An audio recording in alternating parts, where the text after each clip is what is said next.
Hi, this question is for the Uneducated Economist. I've enjoyed watching your podcast. I found you, I don't know, probably around the first of the year, I'm thinking.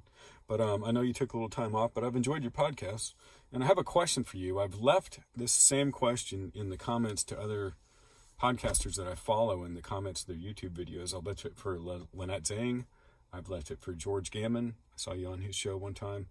And I've left it for Peter Schiff, and nobody's approached it. Lynette Zhang actually brought up my question after I posted it immediately, but she didn't answer it. So I'm still yet to get a logical explanation for how this works. I have a friend who watches CNBC all day long. I don't have TV service, so I don't watch that shit. But I guess the way he's understanding it is, over in Europe where they have negative interest rates, you put your money in the bank account, and then they take a little bit of money out each month as interest. And Lynette Zhang on one of her podcasts said, well, yeah, that's just the beginning. They're going to wind up taking a whole lot out, given time. So I can see where the banks would want this, but the whole idea of a negative interest rate just breaks down upon scrutiny. Okay, so in a normal world, let's say that the U.S. one-year Treasury is yielding 1%. So I would loan the U.S. government $1,000. 6 months later, I'd get my first coupon for $5. 6 months after that, I'd get another coupon for $5, and then I'd get my $1,000 back. So I make $1,010 on a $1,000 investment, 1%.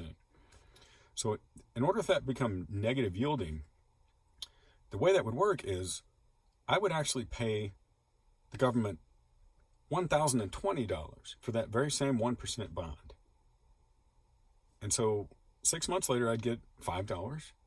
6 months after that, I'd get another $5, plus I'd get my $1,000 back. So at the end of the year, I'd get $1,010 for my $1,020 investment. I'd lose $10 on the deal. So the narrative we've been getting is, it's a flight to safety. That's why nobody wants to stay in dollars, so they're buying treasuries. They want something that's safe, so they're buying U.S. treasuries because that's considered to be a safe investment. The problem is it's dollar denominated. So the reason you would want to get out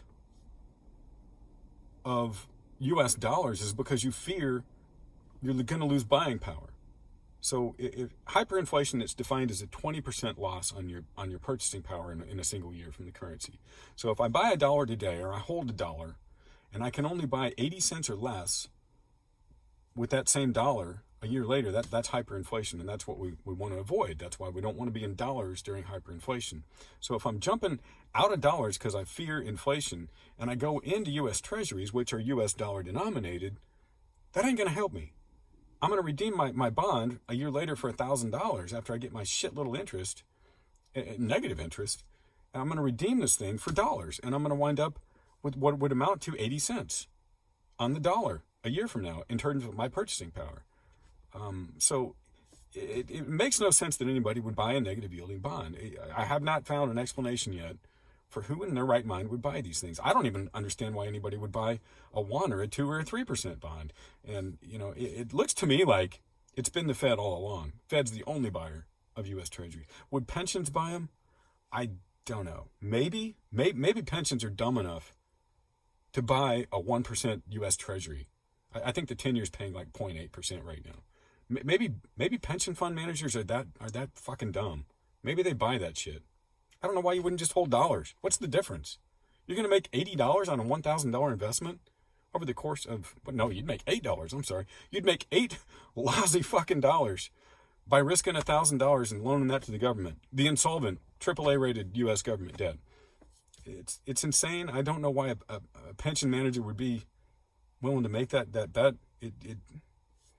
This breaks down upon logical inspection. This doesn't hold water. So maybe you've got an explanation. Maybe George Gammon will see this video. Maybe he'll try to tackle this question, or Lynette Zhang, or Peter Schiff, or somebody. Maybe you can understand it, and maybe you understand it. But the thing I do like about the Uneducated Economist is he's asking as many questions as he doesn't pretend to be the know-it-all who has all the answers, and I like that. So that does develop trust from me, because anytime I find somebody that's got all the answers, I know they're full of shit.